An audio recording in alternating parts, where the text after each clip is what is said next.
보관하고 있는 문화 가치가 얼마 정도로 하세요? 굉장히 많이 궁금해 하시는데, 고려청자 그러면 뭐 거의 자동적으로 떠오르는 이렇게 매병이라고 네. 있지 않습니까? 네. 천황매병이라고도 불리고요. 마찬가지로 여기 제2수장고. 제2수장고. 예, 네. 그러니까 우리나라의 빛나는 보물을 지키는 집 정도로 생각하시면 될 것 같은데. 안녕하세요. 피아니스트 유영입니다. 토킹 피아노 시간에 오신 여러분을 환영합니다. 제가 지금 서 있는 곳은 한국 최초의 사립미술관이자 문화 독립 운동의 상징인 간송미술관 앞에 서 있습니다.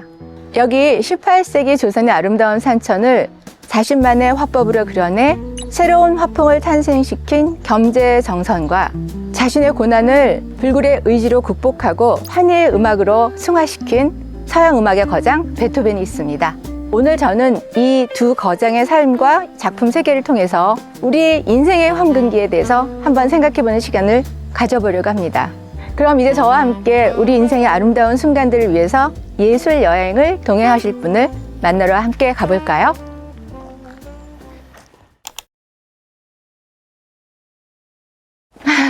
안녕하세요. 예. 오랜만입니다. 안녕하세요. 오랜만입니다. 잘 지내셨어요? 네네네. 네. 그래도 오늘은 봄답게 햇빛이 그러니까요. 조금 따뜻해져서 네. 다행이네요. 좀 미세먼지가 좀 있긴 해도 그거는 아주 뭐 밝아요. 봄마다 어쩔 수가 없죠. 이게 왜 이렇게 돼 있어요? 전에 오셨을 때는 이 케이지가 없는 상태로 모셔서 네. 훨씬 좋았을 것 같긴 한데 네. 이게 올해 1월에 대통령이 이제 그 중국을 방중을 했었을 때 정상회담에서 요 사자상을 중국으로 선물로 주는 그런 것들이 결정이 됐기 때문에 지금 현재 상황에서는 이게 꼭 저희 거라고 할 수가 없기 때문에 이게 이렇게 케이지를 보호하기 위해서 케이지를 씌워놨습니다. 이거 자체가 1933년에 그 간송께서 야마나카 경매에서 구입을 하셨던 건데, 물론 이제 우리나라의 뭐 조선이라든지 고려시대 이런 성물을 구입하기 위해서 오셨는데 어떤 이유에서인지 이런 중국 사자상을 구입을 하셨던 거예요. 17세기에 만들어진 굉장히 귀중한 또 사자상이긴 한데, 야마나카 상의 성격을 생각을 했을 때 아무래도 중일전쟁 때 일본군에 의해서 약탈을 당했을 가능성이 꽤 높은 거라서, 약탈을 당했다는 건 이게 정상적인 방법으로 이렇게 이전이 된 게 아니기 때문에, 그렇다면 원래 이 사자상이 나왔던 북경으로 돌아가는 것이 제자리를 찾는 게 아닐까. 왜냐하면 간송께서 평생 해오셨던 일 자체가 다른 곳으로 이렇게 그 문화유산들이 이렇게 흘러갔을 때 그것을 다시 제자리를 찾아서 우리나라로 가지고 오셔서 그걸 또 보존하고 또 연구를 하셨던 일이 또 간송의 뜻이셨기 때문에 이것도 문화보국이라고 얘기할 수가 있지 않을까라는 생각이 듭니다. 그러네요. 제자리로 돌려주고 네. 또 그들의 문화를 또 지켜주고. 이게 사실은 올해가 김구 선생님 탄신 150주년이에요. 몰랐어요. 네, 근데 공교롭게도 유네스코의 올해의 인물로 또 김구 선생님이 뽑히신 그런 또 해이기도 하거든요. 근데 김구 선생님은 백범은 그 백범일지라는 그 유명한 책의 맨 마지막 글 나의 소원이라는 글에서 내가 원하는 대한민국은 군사 강국도 아니고 또 무슨 경제 대국도 아니고 한없이 내가 가지고 싶은 건 문화의 힘이다. 중국이 다른 나라가 다른 나라한테 이렇게 빼앗겼던 문화재를 이렇게 80몇 년 동안 소중하게 간직을 하다가 그것을 또 제자리로 돌려놓는 일이야말로 그런 일을 하는 우리나라는 문화 강국 아니겠습니까? 강국이죠. 그렇죠. 강국이네요. 네. 자부심이 느껴집니다. 네. 그런 연유에서 선물을 하시는 거군요. 네, 그래서 아마 올해 상반기에 갈 때까지는 뭐 어쩔 수 없이 이렇게 케이지 안에 들어가 있어야 될 것 같습니다. 겸재 정선의 작품도 독일에서 누가 가져다 맞습니다. 주지 않았어요? 그 경우는 좀 희미하게 알고 있는 것 같은데. 약탈의 경우는 아니고요. 네. 우리나라의 선교를 위해서 오셨던 수사, 신부님은 아니고 수사 한 분이, 수도승 한 분이 겸재의 그림들을 좋아하셔서 그거를 시장에서 구입을 해서 그 수도원으로 가지고 가셨어요.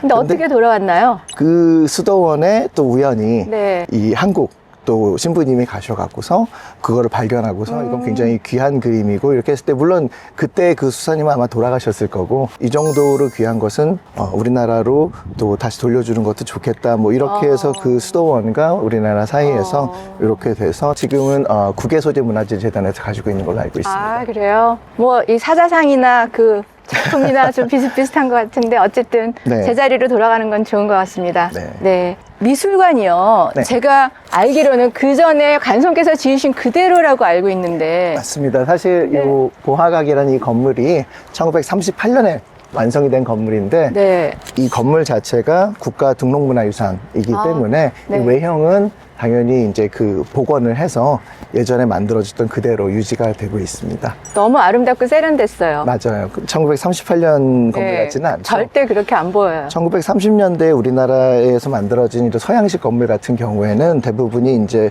어떻게 보면 신고전 양식, 뭐 네오 르네상스라든지 뭐 네오 로코코라든지. 맞아, 한국은행 같은. 그렇죠. 네. 한국은행이라든지 뭐 서울역 옛날 네. 정서라든지 서울시청 옛날 건물이라든지 이런 것들이 말하자면은 그런 이제 네오 클래식로 만들어졌던 건물인데, 이거는 우리나라에서 최초로 만들어진 바우하우스 같은 이제 모더니즘 양식의 건물로서는 이제 최초라고 해서 건축사적으로도 의미가 있고 또 동시에 우리나라 최초의 사립미술관이라는 그런 또 역사성이 그렇죠. 감춰져서 그래서 이제 그 등록문화재로 보고되고 있습니다. 아, 네. 몰랐지만 축하드립니다. 너무 늦게.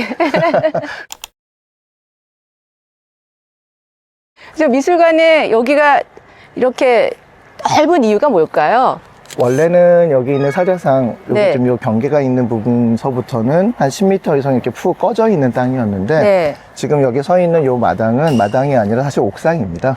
이게 새로 지어진 요 건물이 네. 이렇게 이제 이쪽은 튀어나와 있고 나머지 부분들은 이게 쭉 옥상으로 연결이 되어 있어서. 옥상이라면 우리가 밑에 뭐가 있다는 얘기잖아요. 맞아요. 마당의 밑에 수장고가 3개, 오. 그 다음에 이제 보존과학실이 이렇게 있어서 네. 우리의 문화유산들을 이제 항원 항습이라든지 여러 가지를 이제 완벽하게 손상되지 않도록 보관을 하는 그런 장소라고 생각하면 될 것 같습니다. 아, 네. 여러분들 정말 얼마짜리 땅을 밟고 계시는지 아시겠어요? 여기 어마어마해요. 그럼 대표적으로 그 수장고에 어떤 것들이 있어요? 물어봐도 되는지 모르겠지만. 물론 뭐 가능합니다. 뭐 여기에는 이제 그 1, 2, 3수장고가 있다고 말씀드렸는데, 가장 큰 이제 제 1수장고에는 지류, 즉 종이로 되어 있는 이제 유물들이 들어가 있는데, 네. 책이라든지 뭐 그림이라든지 이런 거 같은 거겠죠. 수장고 자체가 굉장히 큰 금고실 같은 건데, 물론 온도와 습도가 항상 똑같이 유지되는, 네. 근데 그 안에 또 다른 금고가 있어서 그 금고 안에는 이제 오션스 11 같아요. 그거 뜨더라고요. 네, 훈민정음 해례본이 거기에 보관되어 있습니다. 아, 네. 그 유명한 훈민정음 해례본. 네. 그리고 또 우리나라 이제 최고의 전성기 때 18세기 백자, 조선 백자를 이제 상징을 하는 백자 청하철체 동체 초축 난궁명이라는 아주 긴 그것도 이름을 갖고 여기 있는. 있어요. 네, 그리고 고려청자 그러면 뭐 거의 자동적으로 떠오르는 이렇게 매병이라고 네. 있지 않습니까? 네. 천황매병이라고도 불리고요. 청자 상가 문학문 매병이라고 불리는 그 가장 대표적인 청자도 마찬가지로 여기 제2수장고, 제2수장고. 예, 그 도자기와 도자기와. 금속을 보관하는 네. 곳에 있습니다. 제3수장고는 보존과학실에서 이렇게 수리를 하다가 이걸 이제 잠시 보관을 해야 될 때 메인 수장고에서 왔다 갔다 하는 게 조금 불편한 부분이 있어서 1, 2수장고하고 똑같은 환경을 만들어서 근데 견학할 수 있도록 창이 달려있는 그런 보이는 수장고로 만들어진 게 제3수장고입니다. 그렇군요. 네. 네, 한번 보고 싶네요. 보관하고 있는 문화 가치가 얼마 정도로 하세요? 굉장히 많이 궁금해 하시는데 알 수 없습니다. 글쎄요, 수치화할 수 없는 것들이 있으니까요. 예를 들어서 시세가 있는 거라는 건 뭐 김환기 화백의 작품이라든지 이런 것들은 여러 개가 있잖아요. 비슷한 크기는 호당 얼마다, 뭐 이런, 뭐 아니면 부동산은 평당 얼마다, 뭐 이 동네는 이런 게 있는데, 세상에 하나밖에 없는 것에는 가격이 없습니다. 그건 맞는 시세라는 것 게 없기 때문에 네. 얼마다라고 얘기하기는 좀 어렵죠. 예를 들어서 훈민정음 해례본이 전 세계에 한 권밖에 없는데 PD님은 얼마를 책정하시겠습니까? 그러네. 제가 궁금한 건데 관장님께서 가장 아끼시는 컬렉션은 뭐예요? 이거 하면 안 되죠, 이런 질문. 아니요, 뭐 그때마다 달라진다고밖에 얘기할 수가 없는데 그래요? 올해가 아까 이제 김구 선생님 탄신 150주년이라고 말씀드렸지만은 간송 선생님 탄신 120주년이기도 합니다. 그래요? 네, 그래서 올해는 봄, 가을 굉장히 좀 특별한 전시들을 준비했는데 이번 이 보아각의 봄 전시에 메인 작품이라고 할 수 있는 게 아까 말씀드렸던 초충문병이에요. 정말 한 마리 들어가는 큰 백자병에 양각으로 자연이 새겨져 있는, 즉 세 가지 색깔의 국화라든지 풀벌레, 난초, 그다음에 이런 그 바위까지 이런 것들이 정말 자연이 그대로 담겨 있는 굉장히 어떻게 보면 회화적인 18세기 조선의 백자 기술의 최고를 볼 수 있는 그런 작품이 나오는데 봄 전시? 봄 전시요. 예, 언제부터 언제? 4월 중순에 시작을 해서요. 6월 중순까지 아마 2달 정도 할 것 같습니다. 미어 터질 것 같습니다. 여기는 1년에 딱 2번밖에 없어요. 그래서 아주 전시 보러 오기가 아주 힘든 미술관으로도 아주 잘 알려진 알려져 있는 곳입니다. 그 시간 잘 예매하셔가지고 오시지 않으면 못 봐요. 저희 이 보화각은 1938년에 만들어졌지만 당연히 일제강점기 때는 이건 문을 열 수가 없었죠. 그때는 정말 연구하시는 분들만을 위한 그런 공간이었는데 우리가 광복을 맞이한 이후에도 바로 이 한국전쟁이 터졌잖아요. 그래서 뭐 역시 계속 문을 열 수가 없었고, 근데 간송께서 좀 많이 일찍 돌아가셨습니다. 돌아가신 이후에 여기 이제 그 후손들하고 그 다음에 이제 후학이라고 하는 이제 제자라고 할 수 있는 그런 분들하고 모여갖고서 한국민족미술연구소라는 연구소를 먼저 만듭니다. 이걸 우리들만 이렇게 하는 것이 아니라 그걸 이제 공부하는 사람들이라든지 정말로 이거에 대해서 관심이 많은 분들을 위해서 공개하는 것도 좋겠다라고 해서 1971년 가을서부터 저희가 문을 열기 시작을 했는데, 학술 전시라는 거는 그렇게 길게 열거나 그런 대중적인 전시하고는 좀 성격이 다르기 때문에 그 당시에 이제 가을에 2주, 그 다음에 봄에 2주 이렇게 해서 1년에 4주만 여는 그런 미술관이었던 거죠. 특히 이 건물 자체가 1938년에 만들어진 건물이다 보니까 이것이 요즘 기준에서, 현대적인 기준에서 항온항습이라든지 이 작품을 조금 더 안전하게 보호하면서 전시도 할 수 있는 기간을 날씨가 제일 좋은 봄, 가을로 2주 정도가 한계라고 봤기 때문에 그렇게 정해서 저희가 꽤 오랫동안 그렇게 전시를 해왔는데, 4년 전부터 요 건물을 저희가 보수복원 공사를 했어요. 보수복원 공사를 하면서 이 정도로 설비를 갖췄으니까 이제는 8주까지도 가능할 것 같다라고 생각을 해서 이번 봄에 한시적으로 지금 8주를 한번 해보고 그 다음에 이제 유물 평가를 해본 다음에 다시 6주로 돌아갈지 8주를 유지할지 아마 결정이 될 것 같습니다. 만일에 유물 상태가 조금이라도 훼손이 된다거나 네. 그러면 다시 줄어들겠죠? 다시 6주로 줄어들겠죠. 네. 문화재 보호를 위해서 그렇게 짧게 여신 거네요. 그렇죠. 네. 왜냐하면은 이런 문화유산이라는 거는 사실 뭐 간송미술관에 있다고 해서 간송미술관의 것도 아니고요. 네. 또 어떻게 보면 우리 세대의 것도 아니거든요. 또 뭐 우리나라뿐만이 아니라 전 세계에 있는 많은 앞으로의 세대들을 위한 것이기도 하기 때문에 현재 우리가 이것을 즐기고 향유하는 것도 굉장히 중요하지만 또 동시에 보존이 아무래도 그 향유보다는 조금 더 중요한 가치가 될 수밖에 없다는 점을 좀 이해를 해주시고 네. 보시면 좋을 것 같습니다. 네, 그 관장님의 책임감이 막 느껴지는 그런 멘트였습니다. 이제 안으로 좀 들어가 볼까요? 네네. 네.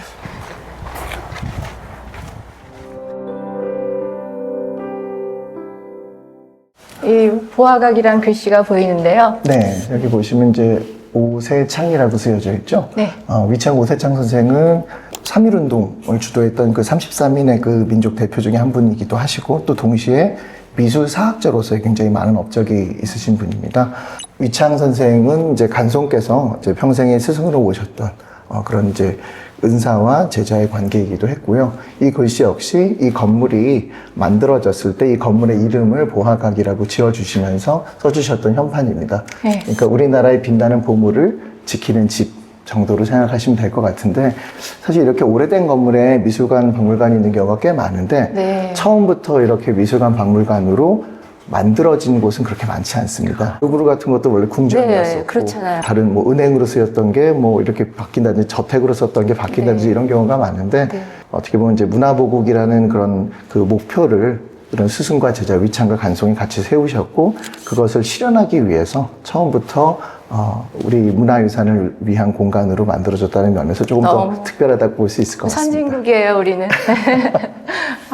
대리석 계단도 너무 멋있어요. 네. 그 간송께서는 아무래도 이게 우리 문화유산들을 지키는, 영원히 지킬 수 있는 그런 집이 되길 원하셨기 때문에 그 당시에 굉장히 어려운 상황이었음에도 불구하고 최선을 다해서 가장 좋은 건물을 짓기 위해서 노력을 하셨기 때문에 가장 실용적이고 과도한 장식을 배제하고 가장 기능적이고 가장 그 역할에 맞는 것이 가장 아름다운 것이다 라는 것이 어떻게 보면은 조선시대의 이제 조선 성리학의 선비들의 정신하고도 굉장히 또 맞닿는 게 있고 조선 선비의 그 선비 정신과를 아마 연결을 하셔서 이 건물 자체도 이제 우리나라 최초의 이제 그 근대 건축가인 이제 박길용 선생이 이제 건축을 했고 그분이 건축한 것 중에서 이 원형이 남아있는 이제 몇 개 안 되는 그런 건물이기도 한데요. 건물 자체가 유품이네요. 그렇죠. 그래서 이제 그죠? 예를 들어서 이런 그 조명 같은 걸 보셔도 네. 뭐 과도한 무슨 샹들리에 같은 그런 장식이 없고. 이게 그때 그 조명이에요? 그럼요. 너무 세련되는데? 네, 대부분의 것들이 그대로 이제 보존이 돼서 물론 저는 감시 카메라는 아니겠지만 이런 조명이라든지 네. 이런 메탈워크나 아니면 네, 이런 우드 프레임 같은 네. 것들도 다 1938년도에 만들어진 그대로 이분도? 그렇습니다. 이거는 이제 철판이잖아요. 그렇죠. 네, 이제 방범을 위해서 만들어진 이런 분이고요. 이게 이제 열리면은 이제 안에 전시 공간이 있습니다. 네, 네. 여러분, 오늘 인터뷰는요, 이렇게 아름다운 공간에서 할 수 있게 되었어요. 제가 지금 들고 있는 이 CD는요, 관장님의 부인이신 최정은 첼리스트가 베토벤의 곡들을 수록한 그런 CD입니다. 이 CD를 보고서 인터뷰를 하게 된 거거든요. 너무 놀랐어요. 여기 겸재정선의 그림이 있거든요. 이 안에는 베토벤의 곡들이 있단 말이에요. 이 두 사람을 이렇게 연결시켰다는 거. 이 점에서 지금도 또 소름이 돋아요. 어떻게 이 두 사람을 연결시키게 됐을까? 그래서 그 연결고리를 좀 찾아보려고 네. 생각을 해봤거든요. 네. 그랬더니 두 사람 다 저한테 어마어마한 감동을 준 사람이에요. 금강내산. 네. 그걸 설명을 해주시면서 네. 뭐라고 말씀하셨냐면 그 12,000봉의 금강산 봉우리들이 다 들어가 있는데 그 안에 절이 또 다 있죠. 그렇죠. 그리고 그 안에 사람까지 있었어요. 맞죠? 네, 맞습니다. 그리고 또 그 뷰가 이렇게 위에서 보는 뷰잖아요. 북한봉이죠. 그죠? 네. 설명하신 걸로는 뭐 한 700m쯤 상공에 올라가야지 볼 수 있다고 그렇게 말씀하신 것 같아요. 전 동양화를 사실 그전에는 잘 몰랐고 감동을 받았다 이렇게 말할 수 있는 작품은 없었는데 겸재정선이 처음이었고 서양 음악가들 중에선 베토벤이 나한테 가장 감동을 준 사람이었어요. 그래서 이 두 사람이 이렇게 딱 만나니까 전 당연히 소름이 끼쳤던 거죠. 사실 저희 아내도 베토벤이 가장 이제 존경하기도 하고 사랑하는 이런 작곡가예요. 첼로는 사실 솔로로 할 수 있는 게 그렇게 많지는 않거든요. 근데 특히 베토벤이라는 그 이 작곡가가 첼로를 위해서 굉장히 좋은 이런 그 소나타를 여러 개를 남겨주셨기 때문에 이렇게 어우러지면서 그 첼로의 이런 가능성을 이렇게 넓혀줬다는 부분에서 제 아내도 가장 좋아하는 또 이 작곡가가 베토벤이고 오래간만에 이렇게 앨범 작업을 하면서 베토벤을 하고 싶은데 혹시 간송미술관에 이 베토벤하고 어울릴 만한 그런 작품이 무엇일까라고 저한테 이제 그 부탁을 했고요. 아내가 생각하는 베토벤은 어떤 사람인가를 들었을 때 떠올랐던 게 이제 겸재정선이었습니다. 베토벤이 아까 이제 첼로 소나타 지었다고 하셨는데 진짜 처음으로 첼로 독주곡을 지은 사람이라고 볼 수도 있어요. 그 무반주 첼로 소나타, 맞습니다. 파리스타 빼고 네. 그러면 이제 피아노 반주로 네. 된 거는 처음이고 첼로 소나타 5곡 지으셨잖아요. 네. 그것도 어마어마한 양이잖아요. 그렇죠. 첼로 레파토리에서 사실 그렇죠. 솔로로 할 수 있는 게 정말 별로 없으니까요. 그죠? 그런데 피아노는 너무 많아요. 그 중에서도 베토벤 소나타 32개. 이 피아노 소나타는 뭐 음악사에서도 너무나 중요하고 피아니스트들한테는 신약 성서에 비유될 만한 그런 작품들이에요. 그런데 이 피아노 소나타를 생각하면서 제가 생각한 게 겸재 선생님의 화첩이에요. 그 화첩들을 보면 조선의 산천들을 굽이 곳곳이 낱낱이 다 그려놓으셨잖아요. 너무 아름답게. 베토벤은 자연이 아니라 인간의 모든 면들을 낱낱이 그려냈어요. 그 낱낱이라는 면에서 약간 접점인 거예요. 초기 양식, 초기 소나타들을 보면 그 고전주의가 굉장히 잘 보여요. 네. 물론 베토벤스러운 게 조금씩 나오긴 하지만 그때는 인간적인 모습을 사실 많이 안 보여줘요. 왜냐하면 고전주의라는 거의 그렇죠. 특징이 아름다워야 되고 밸런스, 균형이 굉장히 중요한 그런 부분이라서 이게 거친 면이나 듣기 나쁜 걸 별로 좋아하지 않았었어요, 관중들이. 그런데 이 베토벤은 그런 것에서 이제 벗어나서 인간도 슬프기도 하고 고통스럽기도 하고 비극적이기도 하고 그러잖아요. 그렇죠. 그런 면들을 다 보여주기 시작한 게 베토벤이에요. 그러니까 음악을 통해서 신과 대화하는 그런 느낌까지도 베토벤의 음악에서 느낄 수 있거든요. 그래서 그 베토벤의 32개의 소나타를 보면은 인간에 대한 사랑이 너무 지극한 거예요. 그런데 겸재 선생을 보면 제가 느끼기에 자연에 대한, 특히 우리 조선에 대한 사랑이 지극하다, 이런 걸 느낄 수 있었어요. 저는 그런 공통점을 두 분을 통해서 알았거든요. 저는 뭐 음악하는 사람이 아니니까 베토벤에 대해서 굉장히 몰랐던 부분이라든지 음악사에 대한 이런 부분들을 들으니까 저도 사실 어떻게 보면 미술사적인 부분에서의 이런 겸재라는 부분에서 어찌 보면 또 이런 공통적인 이런 부분들을 더 발견하게 되는데요. 인간의 감정이라든지, 뭐, 예를 들어서 꿈이라든지 희망이라든지 이런 것까지 다 포함을 한 이런 감정을 내면을 이렇게 낱낱이 들여다보면서 이것에 대해서 따뜻한 눈길로 그것을 상세히 관찰하지 않으면 사실 그런 것들을 표현해낼 수가 없잖아요. 그러니까요. 지금 이제 낱낱이 보다라는 그런 표현에서 느낄 수 있는 게 중국하고 다른 우리나라만의 이런 문화적인 미감에서의 그 차이점이라고 할 수 있는 그 특징이 바로 사생이거든요. 사생이란 건 관찰이잖아요. 37 정도에 처음으로 금강산을 찾아갔는데 스승하고 이제 그 사형이라고 할 수 있는 사촌이병과 같이 이렇게 찾아갔는데 그 금강산의 모습을 보면서 이게 뭔가가 이게 다 깨졌던 것 같아요. 그래서 자기가 이렇게 공부해왔던 이런 것들이 금강산의 아름다운 모습을 보면서 아, 이게 자연이구나. 이게 정말 우리의 산하구나라는 걸 느끼면서 진경산수화법이라는 것들이 거기서부터 이렇게 싹 터서 이제 움직이기 시작을 하는데 그것이 완성되는데 한 40년이 걸렸거든요. 그렇구나. 그래서 한 60대 정도가 되면은 이제 굉장한 이제 화명, 즉 화가로서의 명성을 얻기도 하고 뭐 이런 일이 있었지만은 그때 보셨으면서 가장 그 감동을 받았다고 하시는 게 다 72살에 그리신 거거든요. 아, 그래요? 네, 정말 어떻게 보면 이제 금강산에 말년에. 그렇죠. 네. 금강산에 이분 굉장히 오래 사셨습니다. 84까지 사셨거든요. 아, 그러니까. 그 당시로서는 진짜 오래 사셨는데. 진짜 오래 사셨네요. 네. 근데 72살 때면 가장 만숙해졌던 그 시기라고 생각할 수 있는 그 그림들을 보고서 감동을 느끼셨던 것처럼 제 아내도 이제 베토벤에서 얘기하고 또 유엔 교수님이 또 베토벤에서 지금 얘기하는 걸 들어보면은 뭔가 이렇게 좀 완벽한 혹은 완벽을 뛰어넘는 그만큼의 노력과 생각과 애정과 정성이 들어가서 만들어진 작품이라는 거, 단단한 작품이라는 거, 이게 좀 흔들리지 않는 그런 단단한 같은 이런 것들이 느껴지는 그런 작품이라는 부분에서 70세 때의 경제 작품들이 비슷한 울림이 있다라고 저도 생각을 하기 때문에 미술과 음악을 뛰어넘어서 굉장히 비슷한 공통적인 점이 많은 그런 예술가 분들인 것 같습니다. 그래서 이제 초기와 중기와 후기로 작품을 나눌 수가 있어요, 베토벤이.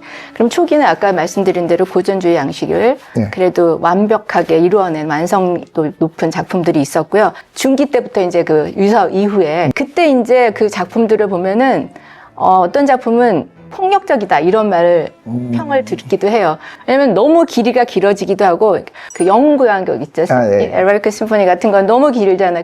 그 당시 사람들의 그 음악이라는 건 엔터테이닝 해야 되는데 그렇죠. 이거 뭐 앉아있기가 너무 힘든 거예요. 그런 것들을 만들기 시작한 게 이제 그런 중기고 그다음에 이제 후기에 가서는 아까 말씀드린 인간의 내면을 더욱더 드러내겠죠. 더 깊게, 더 넓게, 더 높게 그러면서 이 주관적인 것이 투영이 된 그런 음악들이 나오니까 소나타 양식이라는 그 고전주의 양식에서는 많이 떨어진 그런 양식들을 이제 만들어내기 시작하면서 그게 낭만주의로 가는 포문이 돼요. 거의 모든 슈만, 브람스, 뭐 많은 낭만파들이 다 좋아한 이유는 이렇게 넓은 표현력을 가지고 창의력을 가지고 그러니까 베토벤만의 언어였지만 사실은 인간의 언어였잖아요. 새로운 양식을 창조해낸 그렇죠. 뭐 그런 큰 일을 해내는 게 베토벤인데 겸재 작품을 보면서도 제가 느낀 게 이 금강대도 사실 보면서 그랬어요. 이게 산은 되게 모호하게 그려놓고 붕 떠서 이렇게 딱 있는데 이게 여기서 근데 이 산의 기운이 느껴진단 말이에요. 이게 추상화 아니에요? 거의? 사실은 맞습니다. 아까 72세 때 작품을 보셨다고 그때 말씀드렸는데 그 이후에 이분은 이제 84까지 사셨으니까 이제 끝까지 갔다고 생각했던 이 진경산수화를 한 단계 더 발전을 시켜서 그러니까 정말 끊임없이 노력을 하신 분이죠. 베토벤이랑 마찬가지네요. 이른이 넘었는데도 돋보기 고쳐 쓰고 호롱불 밑에서 이 화조화 연습하신다. 그러니까 산수화로 이렇게 일가를 이뤘는데 또 하나의 장르에 또 도전을 해서 정말 우리나라 역사상 가장 격이 있는 화조화를 또 그려내신 분이 또 겸재이기도 하고 이 진경산수화도 마찬가지로 지금 추상이라고 말씀하셨는데 예를 들어서 인왕제색도 같은 경우에도 추상화의 이런 느낌이 있고요.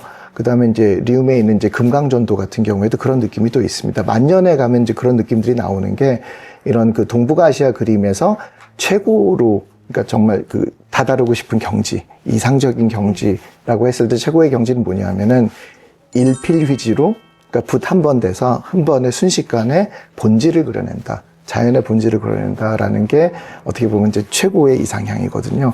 그것에 가장 가까워진 것 중에 하나가 바로 이 겸재의 추상화된 산수화가 아닌가라는 생각이 들 정도로, 젊었을 때는 정말 디테일하게 하나하나 그려갖고서의 그 느낌을 만들어냈다면, 여든이 넘은 겸재는 정말 일필휘지로 몇 개의 단순한 선과 색깔만으로도 그 느낌을 만들어낼 수 있고, 또 동시에 그거보다 더 높은 경지를 표현할 수 있는 그런 부분이 있다는 게, 아까 말씀드린 초기, 중기, 후기가 다르다고 하는 것처럼 겸재도 30대, 40대, 50대, 60대, 70대, 심지어는 80대까지도 계속 변화했다는 점에서 정말 끊임없이 노력을 하는 분, 예술에 대해서, 미술에 대해서 정말 진심인 사람이라는 걸 느낄 수가 있는데, 그 진경산수화풍이라는 게 결국은 19세기, 20세기 초까지도 계속 또 연결이 돼서 지금 현재도 이렇게 이 동북아시아 그림, 그러니까 요즘은 이제 우리나라 한국화라고 얘기를 하죠. 그런 작가분들 중에서 겸재의 진경산수화법을 또 발전을 더 시키려고 노력을 하면서 그런 화풍을 이렇게 계속 이어가는 사람들이 있는 것처럼, 예, 이렇게 좀 예술의 어떤 경지를 이룬 분들은 그 후세에도 굉장히 많은 영향을 주는 것 같습니다. 베토벤은 평민이잖아요. 초기에는 많이 후원을 받았어요. 그래서 자기 후원을 한 사람이 손님들 이렇게 네, 그렇죠. 모아놓고서 좀 한번 쳐봐 이렇게 한 거예요. 그러니까 그 공작이 한번 쳐봐 그러니까 너무 기분 나쁘잖아요. 그래서 나는 아무 데서나 안 쳐 이러고 그래서 나왔어요. 나와가지고 베토벤이, 아니 당신 같은 귀족은 이 세상에 넘치고 넘치는데 이 세상에 베토벤 나 혼자야, 이렇게 딱 이렇게 그렇게 얘기를 했단 말이에요. 그게 굉장히 유명한 얘기인데, 근데 베토벤의 자존심은 제가 생각할 때는 개인적인 자존심보다는 예술가라는 거에 대한 긍지 같았어요. 그리고 사실 그 사람의 음악의 모든 전반에 깔려 있는 게 인간은 평등하다. 그러니까 계몽사상하고도 굉장히 연결이 되죠. 그렇죠. 네, 평등하다, 자유롭다, 누구한테 구속되어 있는 건 아니다, 인간이라는 건. 그 다음에 그래서 나는 인간을 사랑한다. 그래서 인류애로 끝나는 거죠. 박의 정신. 그 프랑스 혁명 사상이잖아요. 그렇죠. 예. 그러니까 혼자 설 수 있는 거죠. 단단하게. 베토벤이. 그게 이제 18세기에 그렇죠. 이제 바뀐 부분이겠죠. 유럽에서. 그러니까 베토벤이 죽었을 때 장례식장에 2만 명이 왔대잖아요. 그 당시 빈에서는 이례적인 일, 있을 수 없는 일, 정치가나 무슨 뭐 이런 사람이 죽은 거 외에는 그렇게 많이 군중이 모인 거는 처음이었다고 해요. 그래도 살아생전에 인정을 받은 분이시죠. 그렇죠. 겸재도 마찬가지잖아요. 그렇죠. 겸재도 사실은 그렇게 오랜 세월, 인고의 세월과 노력의 세월을 거쳐서 충분히 존경을 받으면서 돌아가셨으니까 두 분 다 힘든 삶을 살았지만은 또 그래도 노년에 행복했다라는 또 공통점도 있네요. 맞아요. 그러니까 끊임없이 노력하고 끊임없이 새로운 걸 발전시켜 나갔던 사람들의 공통점이 스스로 이렇게 존경을 받을 수 있는 자리에까지 가게 한 것 같아요. 근데 제가 듣기로는 겸재 그림도 구하기가 굉장히 어려웠었다고. 그게 들었는데. 이제 어떻게 보면은 어느 정도였냐면은 이제 사신들이 중국에서 오는 경우도 있잖아요. 무조건 이제 자기 공물을 본 다음에는 겸재한테 매들려서 부채 몇 개나 그림 몇 개를 받아가는 게. 근데 이분은 문인이시잖아요. 선비잖아요. 그러니까 그림 값을 바꿔서 주는 게 아니에요. 겸재는 문인화가이기 때문에 그림이 그렇게 유명하고 또 그렇게 비싸게 팔리기도 했지만 본인이 부유해지진 않았어요. 겸재로부터 그림을 받은 분들이 부유해졌죠. 아, 그랬구나. 억울하다. 뭐 억울하다기보다는 또 그런 시대였으니까. 겸재가 이제 세계에서 인정한 말이에요. 그 당시에 중국은 우리한테는 세계였으니까. 그렇죠. 그랬기 때문에 중국에서 인정을 받는다는 건 또 중국에서 연결이 돼서 또 어디론가도 갈 수 있는 그런 인정을 받았다는 면에서는 뭐 K컬처의 18세기 버전이다. 그러니까 이렇게 얘기할 수도 있는 거죠. 최초의 한류 스타 맞네요. 그렇게 얘기할 수도 있죠. 그렇죠. 네.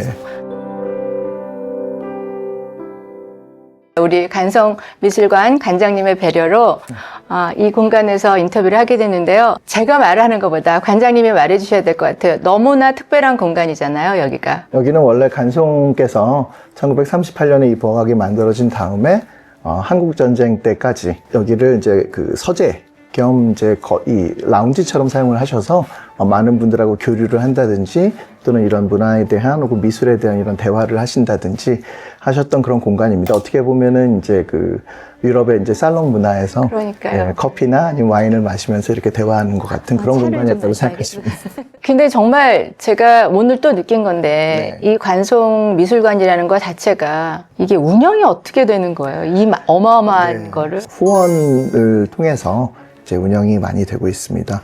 다른 전 세계에 있는 모든 미술관 박물관이 그렇듯이 후원회가 굉장히 중요한 것 같아요. 뭐 기업 후원도 있겠지만은 제 입장에서는 사실 뭐 한 달에 10,000원부터 시작하는 그런 이제 이 멤버십 같은 이런 걸 들게 되면 저희 미술관에 대한 정보라든지 전시에 대한 정보, 교육 정보라든지 이런 것들을 계속 또 받으실 수가 있어서 이렇게 한 분이라도 더 많은 분들이 이런 우리 문화유산, 우리 고미술에 대해서 관심을 가지고 있고 그 관심이 한 달에 이렇게 자기 지갑을 열 정도로 두터운 분들이 더 많아졌으면 하는 그런 마음에서 네. 후원회 운영에도 좀 더 노력을 하고 있습니다. 네, 여러분들 후원에 동참을 많이 해주시길 바랍니다. 관장님 덕분에 오늘 정말 재미난 얘기 너무 많이 들은 것 같아요. 아니요, 저도 많이 배웠습니다. 동서양의 두 예술가가 네. 알고 보니까 굉장히 닮은 점이 많네요. 예술의 진심인 사람, 예술에 평생을 바친 사람들은 또 그게 미술이건 혹은 뭐 이 음악이건 비슷해지는 부분이 있는 것 같습니다. 열심히 살아보겠습니다. 열심히 하시잖아요. 네. 재작년에 터칭 피아노 나왔을 때부터 시작을 해서 이렇게 또 유튜브까지 이렇게 넓혀가시는 게 저도 많이 배웁니다. 네, 감사합니다. 유클래식 채널 또 시작하시기도 하셨고 해서 제 아내의 이제 CD에 쓰였던 원화인 겸재정선의 금강대를 가지고 저희가 한정판으로 이렇게 영인본을 만들었거든요. 그래서 패키지가 있는데 네. 유클래식을 들으시는 그런 이 구독자분들 중에서 어머. 댓글을 달아주시는 분 중에서 이제 영인본하고 CD를 이렇게 좀 드릴 수 있는 이런 네. 그래도 괜찮겠죠? 이거 좀 잘 찍어주세요. 이거. 네.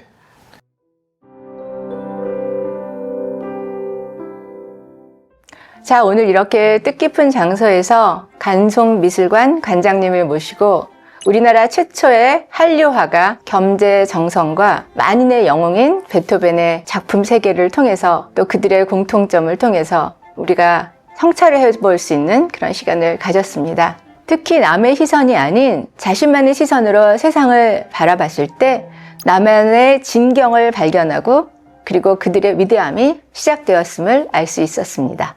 겸재와 베토벤처럼 인생의 황금기는 숫자가 아니라 내가 얼마나 나를 깊게 바라보느냐에 달려 있습니다. 여러분의 위대함은 여러분 안에 있습니다. 지금까지 쌓아온 시간들과 여러분들의 경험으로 여러분들의 일필휘지가 빛나는 아름다운 순간들을 저도 함께 응원하겠습니다. 끝으로 간송미술관이 묵묵히 걸어오신 애국의 길, 문화 보국의 정신을 지켜오신 그 노력에 감사드린다고 말하면서 오늘 인터뷰 마무리하려고 합니다. 관장님 오늘 귀한 시간 내주셔서 정말 감사드립니다. 별 말씀을요. 와주셔서 고맙습니다. 네, 감사합니다.